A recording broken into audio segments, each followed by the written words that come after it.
qui les attaquent et de leur garantir la protection. Mais on est dans une situation extrêmement difficile. Vous voyez, l'M23. L'M23 a été, comme vous savez, la raison de ces dernières manifestations. Le fait que les Nations Unies ne sont pas capables de battre l'M23.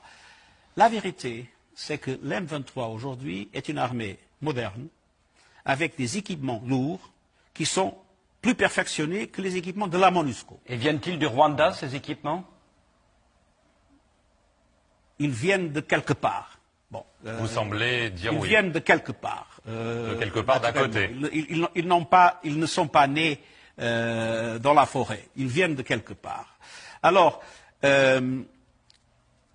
ce qu'il faut, à mon avis, et c'est l'essentiel, c'est de trouver une discussion sérieuse entre le Congo, le Rwanda et l'Ouganda pour qu'on puisse avoir une perspective conjointe pour éviter cette permanente situation qui nous fait toujours, quand on a un progrès, venir en arrière.